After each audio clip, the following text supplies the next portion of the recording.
Welcome back to BSA Talks, where we go through the detailed stories about how people have led to success, adventure, or excitement in their lives. We're talking with Viencent, who is certainly an epitome of that, starting out at 18, building a security company in, of all places, Costa Rica, and building it very successfully. So today it's a $2 million a year business. So Viencent, welcome to BSA Talks, and thank you very much for joining us today. Thank you. Thank you very much for having me. Yeah, so starting a company at 18, that is very bold, especially a security company. What pushed you to start it at such a young age? So I started the company based on a whim. My original background is canine training, so started off from the very bottom, from cleaning dog kennels all the way up to a trainer. So I worked for a company. I left that company due to wages. When we moved forward, I had a client approach me that had bought some dogs from us. He's like, "Hey, who do you recommend for a security company in the local vicinity?" And I just didn't have anyone that we could recommend at the time. And it was like, "Hey, look, we focus on dogs. We don't focus on that." And over dinner one night, he was like, "Hey, would you be interested in doing something?" I'm like, "Well, let me think about it." And then thinking turned into rough estimates. Rough estimates turned into a proposal. Client accepted the proposal and kind of helped launch us forward into that business for his development that he had in Costa Rica. We started off with one security guard with a working dog for that development. Doing rounds at night. It was a very early stage development, so we were looking over construction sites, development plans, taking care of just the vehicles, cement, everything that came into that area. When you started the company, you were 18 years old, correct? Yes. You're starting a security company where trust is everything, yes, where the ability to be accepted by the people that you're going to protect their lives and their goods is extremely important. Right. How do you establish that at 18 years of age? It's difficult. I mean, you don't have a repertoire of trust from previous clients because that's your first client, right? I think our trust began because people trusted us with our lives, with the dog world. I started really young in the dog world, thank God. So people knew me from around town, knew all the time that I spent with them. I started at an early age of 12. I broke a TV when I was a kid. Asked my parents for a new one, and they kind of laughed it off, like, "Hey, we already gave you one. You can find a job," right? Well, I didn't want that local job from 9 to 5 at a supermarket or on the weekends or on summer break, gardening, doing what everyone else did. My mom was lucky enough to have a working dog, in her family. And I sat down one day and asked the guy, like, "Hey, is there anything I can do for a job?" He's like, "Absolutely, I got the perfect job for you." So he said, "Show up on Monday." This was during summer break. And I show up on Monday, I'm thinking, all right, I'm going to start training dogs day one, right? Wrong. I started off cleaning dog pens for 40 plus dogs. So my job was shoveling poop and bathing dogs, and it was interesting starting there. So over a 6-year period of working there, everyone seeing me on the weekends, doing all the demos with the dogs, being with that team, it led to people trusting their families and their businesses with working dogs. So I had a pre-established trust on that first client of ours. We had already done 3 dogs for this particular client, and it started from there. And I guess the trust developed over time with that client because he was our first client and only client for the first year and a half. Well, your ability to generate trust was illustrated by how I first met you. So my entire family, kids and wife, show up in Nosara, and we meet Viencent, and the next thing we know, we are in doggy chew toy mode, in which we're covered in the protective suits, and he's sicking the dogs on us. And of course, only I would ask for this to happen, but it did. And of course, we were completely fine. But it definitely showed an element of trust to someone we had just met. We should do that again. We definitely should do that again. Yeah, exactly. Yeah. And let's be real. I mean, starting a business is hard, yes, especially those first couple of weeks. What pulled you through those first months of that?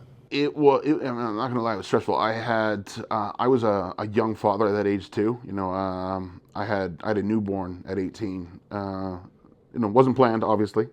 And started off, and it's like, hey, look, I got 2 choices. I can work the regular 9 to 5, or I can try and do something and grow from there. So the first couple of weeks were what every business person learns. It's you got to create a corporation, you got to follow a tax filing, you got to find a lawyer, you got to find an accountant, and you got to learn all the mistakes along the way. So I don't want to say the first few weeks were stressful. I'd say the first year was stressful, and to say that the second or third year weren't, that'd be a lie. And don't want to unmotivate young business people, because I've seen entrepreneurs start selling donuts on the road. So it's not something that you'd want to push someone away, but it's not going to be easy. But the reward long term is. Do you think stress in a business is good or bad? I think it's good. If everything's too easy at the beginning, it doesn't challenge you, doesn't make you work harder for something. I mean, competition's healthy, stress is healthy to a certain degree. You don't want to stress out beyond your measures or beyond your health reasons. You don't want that to start affecting, and God knows, that's happened over time. But regarding stress or motivators, yeah, you can find that in your day-to-day life as an entrepreneur. You're going to find it, you're going to see it. It's just how you deal with it and move on from there. Now, you had a leg up for the first person, of course, who was your client, and you said that was your main client for the first year or so. Yes. How did you bridge the gap to people that you didn't otherwise know and establish trust? You must have gotten some discouragement from people because of your youth. Absolutely. So the main issue was every time I went to go find a new client during that first year and a half is, you're too young. You're too young. Where's your experience? Well, your background's canines. Your background's not private security. And it was, well, it's down the same branch. You're focusing on just hiring a security guard. One of the most important things was finding the right security guards. Most people just find someone, hire them, and that's the person that they hire for the job. But every time we got into a meeting, it ended up being, you're too young. I think we're going to go with another option. They've been established for a long time. So what defined us for our next client, which to this day ends up being my biggest client that I have nowadays, is we went into meetings, 3-4 meetings, and every time I met a board member during this development group, it was, well, you're a little young. You're 20 years old at this time. What guarantees us? And on the 5th meeting, it was down to me and 2 other companies, and they said, well, why should we choose you? And I said, you know what? Sorry.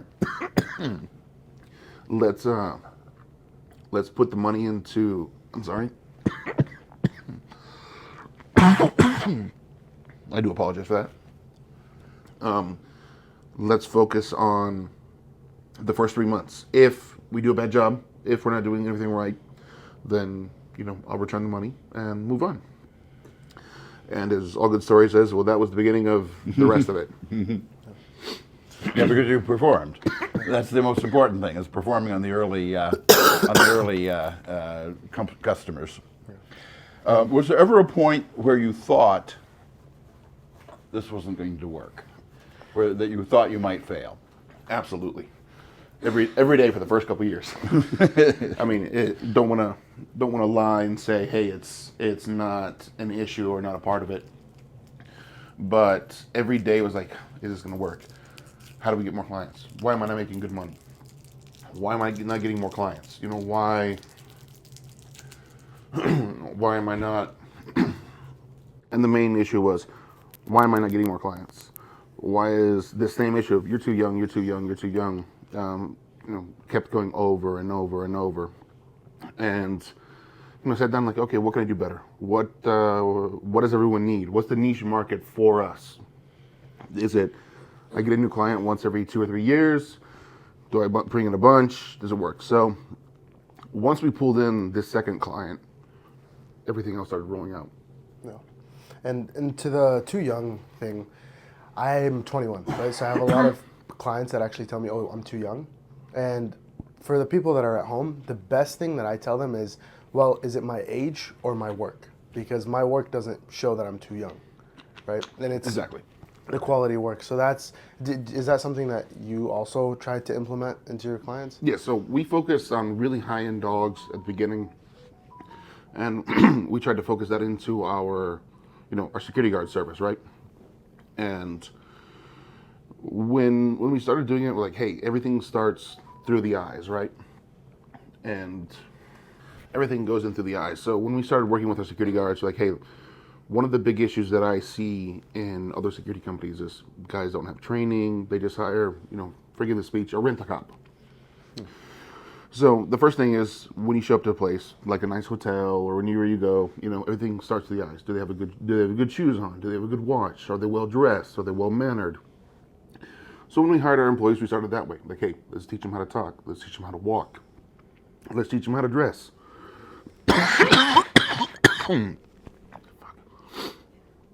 Sorry. That's okay. Bad asthma in Las Vegas. Yeah. And we moved from there. So that was one of the biggest points. Pulling on more clients later on in the business, they just fell into place, little by little. They started seeing us at bigger developments, bigger locations, and we started pulling on more people. Yeah. Do you think that's when your breakthrough moment came through? No. Our breakthrough moment came 5 years down the road. What was that like for you? Well, it was bad for everyone because it was during COVID. Yeah. So COVID happened around 2019. The end of 2019, we were like, hey, what are we going to do? Do people need security? Do people need us? And right at the end of the year, going into 2020, we just grew. There was no one in country. All the expats couldn't come.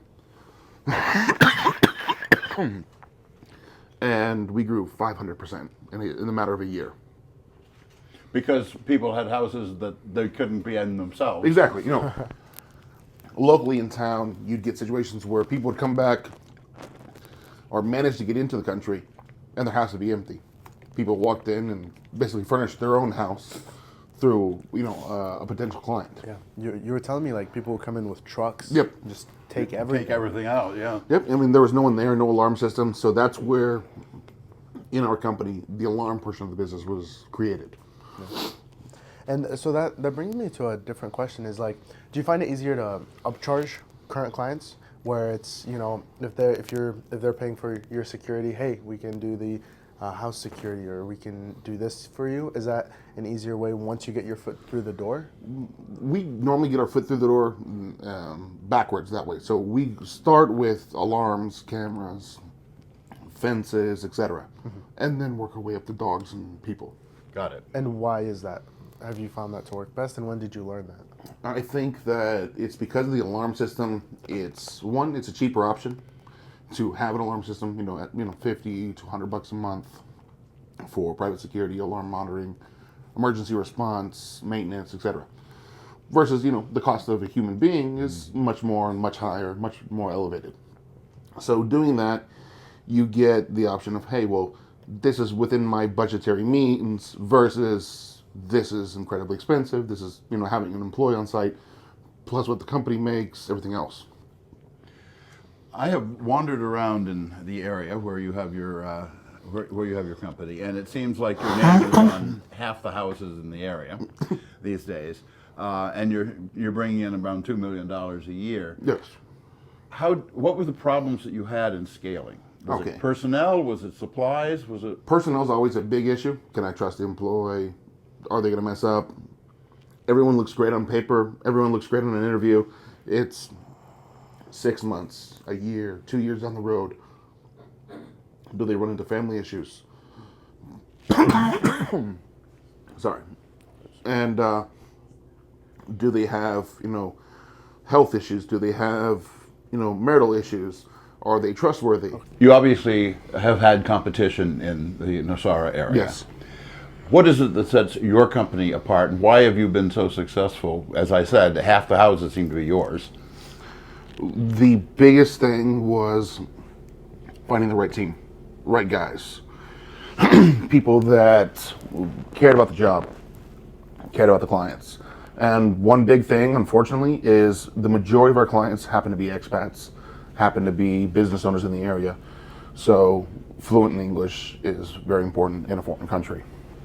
It's easier to trust someone that speaks your language, that you can identify with, versus someone that you have to use Google Translate with. So that was one thing that set us apart. And again, everything goes in through the eyes. So I'd rather spend a little bit more money buying something nicer for our crew, nicer uniforms, nicer vehicles, nicer equipment. It's not the same as, a salesperson that comes to your house with a notepad and a pencil versus the guy that comes, pulls out a laptop or pulls out a tablet, is well dressed, well mannered. That sets people apart. And that was one of our areas of success. And then with growing and scaling, once we hit the 50 to 100 client mark, like as you said, we have signs everywhere. So just like ADT does or other companies, we set a small sign in front of every one of our clients. Yeah. Well, when 8 neighbors on the same road have it, the other 8 neighbors eventually tend to fall in line with that. Are there mess ups? Absolutely. Are there other competition? Absolutely. I mean, there's 10 companies in that area alone. So but we have, I think as you said, the majority of the clients. Yeah, and with the interviewing process or finding your employees, what's the secret? I'd love to say there's a secret sauce. Yeah. It's a long-term investment with your employees. Do you pay them well? Do you treat them well? Are you nice? Are they good people? Because you have to look for that balance between each other. So, did it take a long time to get a good steady crew, a good amount of employees that we care about, that they care about the business? Absolutely. Our retention rate with employees, on minimum, I believe we don't have any single employee that's worked less than 3 or 4 years with us currently, and we have employees that have been with us for over a decade now. So our retention rate versus other service providers that switch employees every 3, 6 months to a year. That differentiate, because you'll see that same client come back over and over again, but they see the same security guard. They see the same person working for us. It's like, okay, well, something's going right because you're keeping the employees, you're treating them well, and you're moving on from there. So that's what you see. We'll even have clients come, like we mentioned the other day, we'll have clients come and poach employees. They're like, no, I'm sorry, I'm doing well here where I am, thank you. And we end up grabbing the employee. We ended up grabbing the client because the employee decided not to go. They were willing to take a pay cut, saying working for us, and saying being poached by another client. Well, that speaks very, very well for your company. What has been the worst problem you have faced with customers in the field? Employees, at the same thing, because one of the issues is employee didn't hear an alarm go off, employee didn't double check. Or we didn't get back to a client. Like what are the biggest reasons a client leaves? Well, something happened where someone didn't respond, or something didn't. So that's where you start removing certain employees or certain processes in the business. I'm not gonna say, oh, it's all employee based our issues, but it's the responsibility that you have to your clients and being able to fulfill through it. Have we messed up in the past? Absolutely, but it's how good you move forward. Yeah. So. Back to the landing the high-end clients. Yes. How do you even get in front of high-end clients? Like we spoke off camera, it's 80% really hard work, 10% visibility, and 10% luck. Might be a little bit more of the luck. I just happened to be in the right room at the right time with the right person, and we landed our first celebrity client. Yeah. And once we did that with that particular property manager, because that's what's used the majority in the Nassau area. So most clients run their properties through property managers, and we'll work with 15, 20 different property managers, and they'll bring on groups of clients, 10 clients, 12 clients, some are upward of 30 clients per property manager. This one particular property manager came in and brought us our first, really high-end client. Yeah. After we did some work for them, we did driving, escolting, and then we picked them up at the airport, did a couple other things, coordinated private security for their house while on vacation, mostly to avoid paparazzis. Even though Costa Rica is far away from the States, but paparazzis are everywhere, right? So once we landed that first client, we just did the best job we could possible. There were no mess ups, there were no hiccups, everything went absolutely smooth, and that same property manager kept on recommending us. So out of the 20, 25 celebrity clients that we worked with, 15 to 18 of them came from that same person. Wow. Yeah. Do you do anything for marketing? Nope. The only marketing that we have currently with the company is the signage that we use out front of our houses. So that was my original plan. I wanted to go the first 5 to 8 years without doing a huge expansion, get everything dialed in, get all the correct employees, the correct equipment, make sure everything looks good, works good, a well-oiled machine over time, instead of what happens is our biggest mistake at the beginning was we tried to expand way too fast on year 3, and it came back to bite us. You know, we got to the point to where we had too much and we couldn't handle it. So we had to add more clients, add more employees, add more equipment, more funding, and then it just became those year 3 to year 6 were probably the most difficult, just dialing everything in. Yeah, yeah. Do you think that shaped your business better, year 3 to 6? Yes, absolutely. Because we learned, you know, what mistakes we had made, which were plenty, what mistakes or equipment we needed to change, what services needed to be dialed in, what services we needed to remove, and where all of our complications were. Well, thank you very much, people, for being here and watching this. We're going to have a part 2 that will be coming up, and we hope you will come back to BSA Talks to hear more from Viencent.